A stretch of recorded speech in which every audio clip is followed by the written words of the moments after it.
Hello ladies and gentlemen, Sigvalgrim here and welcome back to another video. So we got over here the Mr. Freeze gameplay reveal, so we're going to take a look at it. I'm first gonna let the whole video play and then we're going to stop at points. Would have loved to be able to show you this with sound on, but my dudes again use copyrighted music, so as soon as anything with the music that I got in this video gets uploaded, it gets copyright claimed. So yeah, that's very stupid if you ask me, but nevertheless, let's get into the video. I'll first let it all play and then we'll pause and take a look at some specific things. And there are a few things that I still do not understand about this dude. And I don't think they talked about all the passives that he's gonna have. They did not talk about all of them, but we're able to see some of them and kind of discern how they are, or at the very least one of them. So first up team is Brainiac and Arkham Knight Batman. I guess for survivability it makes sense. Look, he's gonna fight I think a tier 1 boss, so that's fine. He does not need damage. I'm pretty sure his Mr. Freeze is not even built by the looks of it. Okay, so he used the first special there and he's got 3 damage stacks, keep that in mind. Okay, he's gonna block that, re-engage the combo, swipe down, re-engage the combo again into a special 2, and this is the frost area, and as you can see the Robin will get frozen as soon as those stacks pile up. Yet again he gets frozen because he gets kept in that area, and depending on the duration of the area it could be very useful, because it does stack some damage buffs, and yet again it's pretty much gonna be easy to be kept in that area if you can combo interrupt him. Again, he got frozen there. He's got Frostbite now. Frostbite will decrease the block effectiveness, as they said, which is kind of useless, but will also decrease the power generation of the opponents. That's fine. He's got his special 3, which is something that's more defensive oriented, but it doesn't matter that much. We'll talk about all of that later. Okay, he's got yet again more freezing in there. And another thing that I saw, as soon as he left the hazard, the freezing started to decrease. So it seems that it will increase as long as he's in the hazard, but as soon as he leaves the hazard, if he's not frozen, the stacks will stack to decrease freezing on him. And he's just gonna use the super move here. This is pretty much the whole gameplay. Now let's roll it back a bit, and let's talk about this more in depth. So I do not understand, and I'll not be able to understand this thing clearly because they did not explain it clearly. It says he gets damage buffs from power bars from the frozen opponents.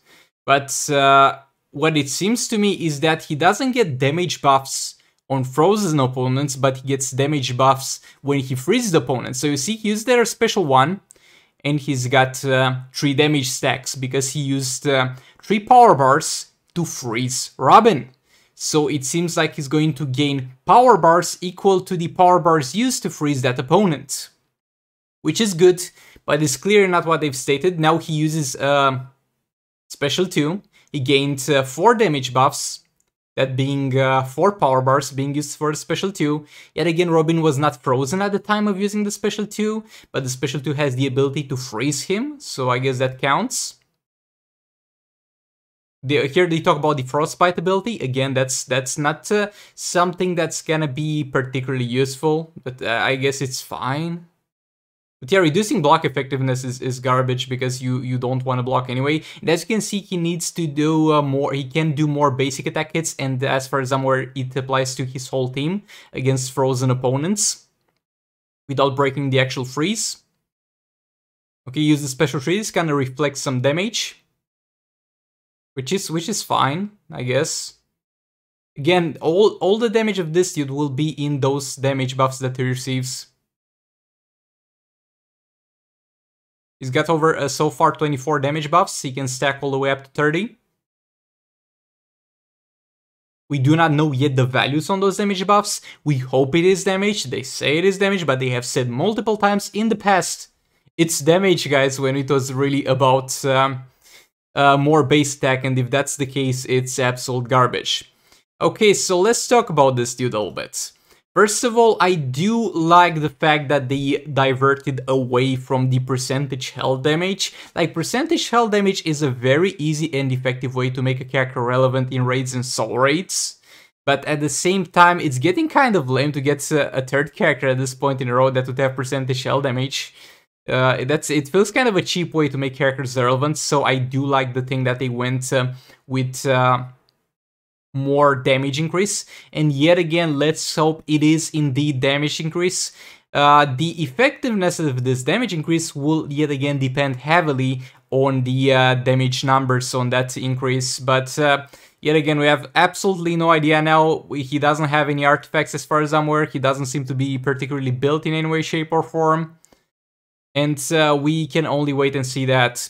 Now, look, somebody in the comments of this video have said that he's gonna be irrelevant against of those bosses that have resistances to stun and freeze. Because I think it's called Harmonious.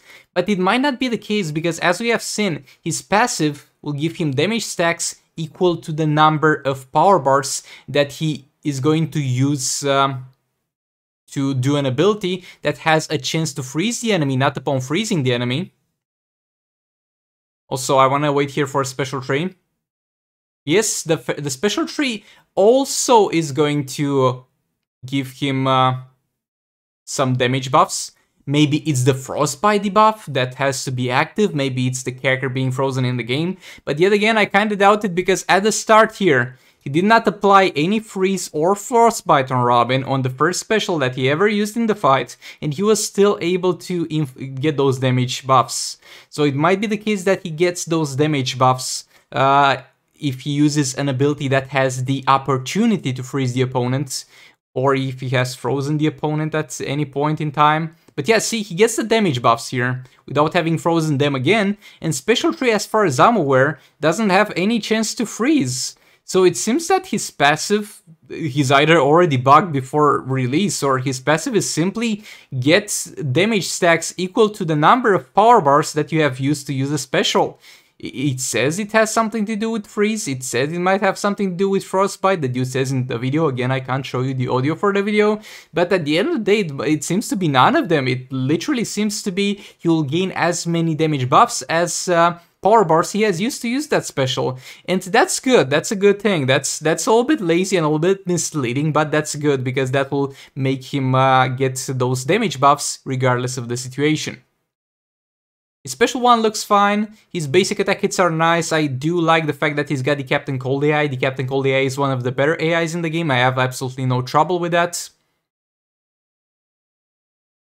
Again, a special tree there. And I do like the fact that he gets knocked back with a special tree. The reflecting is gonna be useless in raids and soul raids, but it's something for Ring 9 champions right now, I guess. And it really depends on how much damage he's able to reflect. I like the fact that you have to keep him in this area. This passive is interesting. You might have a passive, actually, that makes him be able to freeze characters even if they're freeze immune. So that could be interesting to see. And yeah, that's kind of it for my review and for the Mr. Freeze gameplay reveal. So overall, I do like the character. I do like that they are going with additional damage and not again percentage health, even though that would undoubtedly be more useful, but it would get very repetitive at this point. I like the way his specials look.